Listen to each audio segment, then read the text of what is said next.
நான் வந்து தமிழ்நாட்டிலேருந்து வரேங்க. தமிழ்நாடு விவசாயிங்க. இந்த எங்கள் ஊர் சைடெல்லாம் ரொம்ப வறட்சியாக இருக்குது, தண்ணி கிடையாதுங்க, மழை கிடையாது. அதுக்கு வந்து எங்கள் மாநிலத்தை வந்து வறட்சி மாநிலமாக அறிவிச்சு கொஞ்சம் உதவி செஞ்சால் நல்லா இருக்குங்க. ஓட்டு கேட்டு வந்தால் மட்டும் நேஷனல் பார்ட்டிக்கு போட மாட்டானுங்க, நிவாரணம்னா மட்டும் வந்துடுவானுங்க. How much you want? 4000 கோடி தாங்க. 4000 கோடி தாங்க. 4000 crore? ஆமாங்க, கொடுத்தீங்கன்னா சௌகரியமாக இருக்கும். Only 400 crore. ஐயா அது எப்படிங்க பார்த்தேன், காவேரிலாம் தண்ணியே வர மாட்டேங்குதுங்க, ரொம்ப ரொம்ப கஷ்டமாக இருக்குங்க. Then 400 crore. என்னங்க 400? நீங்கள் பக்கத்துலலாம் நல்லா அள்ளி தெரியும், எங்களுக்கு மட்டும் தர மாட்டேங்கிறீங்க. அங்கெல்லாம் எங்கள் கட்சி ஆட்சி பிடிச்சிருக்காங்கோ. நீங்கள் பிடிச்சாலும் வேஸ்ட்டுங்க, என்ன செய்ய மாட்டாங்க, ஏற்றாங்க, சூசைட் பண்ணிட்டாங்க எல்லாரும். சூசைட் பண்ணிட்டாங்க. Farmer suicide. ஆமாம். Oh, let's make an agreement. 400 crore.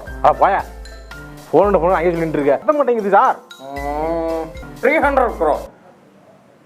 போராட்டம் பண்ணுவோம் பார்த்துக்கிறாங்க அப்புறமேலே. ப்ரொட்டஸ்ட் பண்ணிக்கோ, அப்படி போய் பண்ணிக்கோ, ஓரமாக நின்று பண்ணுவோம்.